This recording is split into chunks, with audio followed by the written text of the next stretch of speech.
Chinese rocket industry is emerging. The amount of research, development, and product testing taking place in China at this time is unmatched anywhere else in the world. For most of us in the Western world, however, this is a difficult concept to accept because, as it stands now, we grew up with the deeply held belief that NASA was the be-all, end-all of space exploration. They are merely supported by SpaceX and are in a pitiful situation of hanging by a thread. It's just luck that Elon Musk became wealthy and decided to invest $100 million in a rocket company, while China has been steadily moving forward with an entire stable of Long March rockets that cover every base from heavy lift to crew-rated transport, to move to small sat launchers and China's commercial launch industry, or like a public-private partnership kind of deal. He's hard at work developing next-generation technologies like reusable rocket boosters. So, let's see where China is with their rocket development, and what they might have in store for us in the coming years. The first human attempt to travel to space was made in the 16th century by a legendary ancient astronaut named Wan Hu. At that time, there was no rocket-powered spacecraft intended for space travel. He was shooting for the moon because, to be more specific, he was dissatisfied with his existence as a routine government employee and yearned for something more. He aspired to bravely venture into uncharted territory. Because the Ming Dynasty was the world's technological leader in explosive and gun technology in the 16th century, there was a ton of black powder lying around, and since he worked for the government, he had access to it. China had also invented the first cannon a few hundred years earlier, so it was well known that you could move a very heavy object for a very long distance simply by setting off an explosion beneath it, and thus the first rocket ship was born. Han Wu strapped 47 black powder rockets to a backrest of his favorite metal chair. He then held 2 kites in his hands to assist in steering the ship to the moon. Wan Hu then told his servant to light the fuses and send him to the heavens. The servant set off the rockets before diving for cover. Wan Hu became the first human to die in a spaceflight accident when 47 sticks of dynamite exploded directly into his back. The cloud of smoke was so massive, and the devastation of Wan Hu's body and chair so extensive, that the servant thought he had just blasted off to the moon. This could also be a trauma response after witnessing your boss being vaporized by an explosion you set off. With such a result, it's no surprise that it would take another 400 years before another human attempted to blast off into space on a rocket ship. Even though Wan Hu was never able to reach the moon, the Chinese government did commemorate his bravery by giving him a crater on the moon's far side. Unsurprisingly, China developed a very little rocket technology. The Long March rocket marks the true beginning of China's space program between Wan Hu's catastrophic demise and the middle of the 20th century. The name is a throwback to Chairman Mao's early days leading the Red Army. To avoid the nationalist forces, Mao commands his men to make a circular retreat toward the northern Chinese mountains.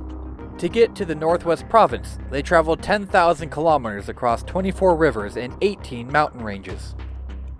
Although the vast majority of Mao's troops perished along the way, the action was so heroic and inspirational that the Chinese communists were able to gather support and rebuild the People's Army, which they used to overthrow the Republic of China's government and install Mao Zedong as its leader. The Long March 1 was the first rocket of China's Long March family. On April 24, 1970, China successfully launched its first satellite, the Dongfang Hong 1, also known as the East Red 1, into orbit using a 3-stage rocket that stood 30 meters tall and was launched from Japan in the Gobi Desert. China now observes this day as its annual Space Day. The lengthy March 2 family of rockets served as early China's space program's workhorse. In the middle of the 1970s, the Long March 2A was successful in establishing China's first network of reconnaissance satellites. In its 30 years of operation, from 1992 to the present, the Long March 2B managed to complete 59 launches with just one partial failure. China's first heavy-lift vehicle was the 2E. China launched its first person into space in 2003, becoming the 3rd country to do it alone after using 4 side rockets to place communication satellites in geosynchronous transfer orbit in the Long March 2F. China's current workforce for the China Satellite Launch Program is the Long March 3 series. The B series can carry up to 5,500 kilograms into orbit and has deployed the China Baidu satellite system, which is their version of GPS.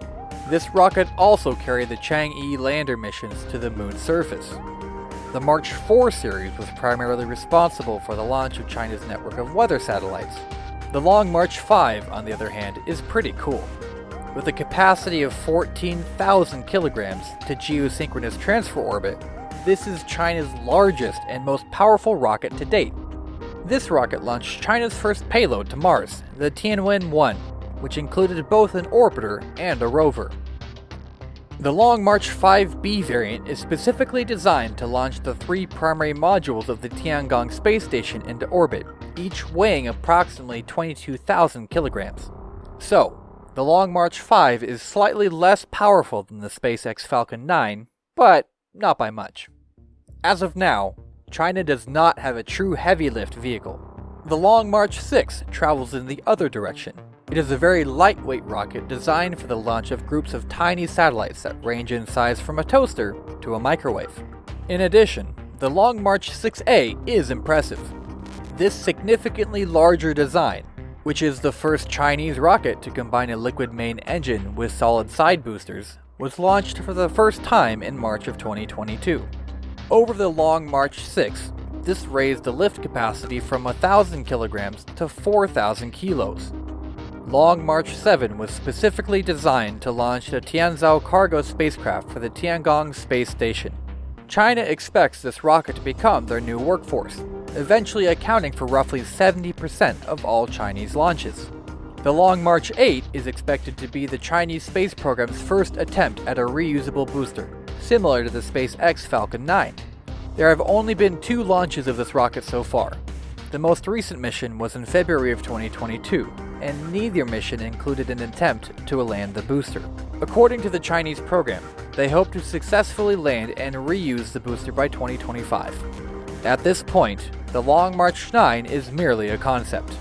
China envisions this as their super heavy rocket, punching at the same weight as NASA's SLS and SpaceX's Starship. China intends to launch 150,000 kilograms into low Earth orbit. They intend to use this rocket to launch large pieces of infrastructure into orbit around the Earth. This would include a much larger successor to the Tiangong station, which is expected to last 10 years. There have been rumors that China intends to build a space station up to 1 kilometer across. For scale, that is slightly more than 2/3 of the diameter of Deep Space Nine. They also intend to use this lift capacity to begin the construction of a moon research station. There are numerous additional scattered pieces of debris that fall out of the sky and, luckily, only reach the ocean. Therefore, if China could simply be a bit more open, that would be terrific.